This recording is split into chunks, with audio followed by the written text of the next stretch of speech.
بسم اللہ الرحمن الرحیم۔ السلام علیکم ورحمۃ اللہ وبرکاتہ۔ آپ سب کو میں اپنے چینل پر خوش آمدید کہتی ہوں۔ آج کی ویڈیو میں ہم ایک ایسی دعا پڑھنے جا رہے ہیں جو دشمن سے حفاظت کے لیے بہت ہی طاقتور دعا ہے، اور یہ دعا نبی پاک صلی اللہ علیہ وآلہ وسلم پڑھا کرتے تھے۔ حضرت ابو موسیٰ رضی اللہ عنہ فرماتے ہیں کہ جب نبی اکرم صلی اللہ علیہ وآلہ وسلم کو کسی قوم سے خطرہ محسوس ہوتا تو آپ یہ کلمات پڑھا کرتے تھے۔ آئیے اسے ورڈ بائی ورڈ پڑھتے ہیں۔ بسم اللہ الرحمن الرحیم۔ اللہم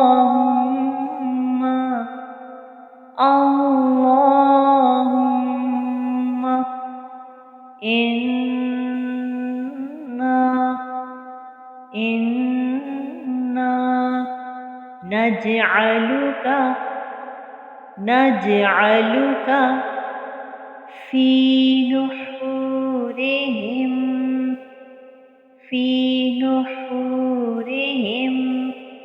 ونعوذ بک من شرورہم۔ اللہم انا نجعلک فی نحورہم ونعوذ بک من شرورہم۔ ترجمہ: اے اللہ، ہم اپنی حفاظت کے لیے آپ کو ان دشمنوں کے مقابلے میں پیش کرتے ہیں اور ان کی برائی سے پناہ چاہتے ہیں۔